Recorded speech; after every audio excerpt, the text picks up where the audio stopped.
The number of detainees staying at El Valle Detention Center in Raymondville is expected to fluctuate from week to week. Right now, owners of the detention facility are expecting 40 ICE detainees to arrive. They tell us the number of people in the facility depends on immigration officials. Currently, there are 200 people detained there. A Raymondville restaurant owner is already reaping the benefits of the reopening of the detention center. Yeah, his #1 customers, the employees of that detention center. Channel 5's Frank McCaffrey following the return of better times in Willacy County. Restaurant owner Manuel Zavala says in Raymondville, summer is slow season for his industry. According to him, it's been especially slow in the last 3 years since a riot shut down a detention center in his town. Manuel Zavala says his business was on life support. Pretty close, yes. He tells us without workers at El Valle Detention Center coming in, he wondered if he was going to go under before the season is through.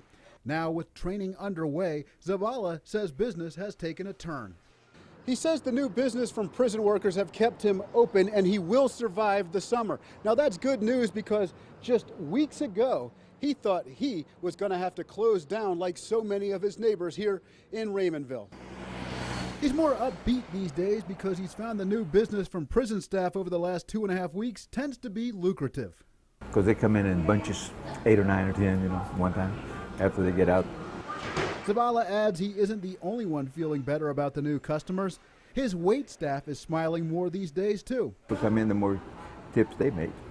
Yeah. Great. So it does make a difference. Channel 5 News reached out to the owners of El Valle Detention Center Management and Training Corporation. A spokesperson for the group, Isa Arnita, tells us there will be many more potential customers coming for Zavala to try to win over. Arnita says 110 people have been hired in various positions for the prison so far and are on site now. Currently, 54 of those workers are considered security staff, and they are now going through a 160-hour training process with a daily lunch break. He adds there will be approximately 245 other jobs filled by the end of 2018 as the prison operation expands and more detainees are housed.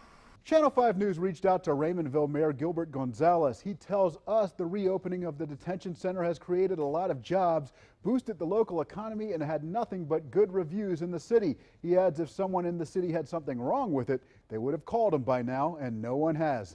In the Channel 5 News studio, Frank McCaffrey, Channel 5 News at 6.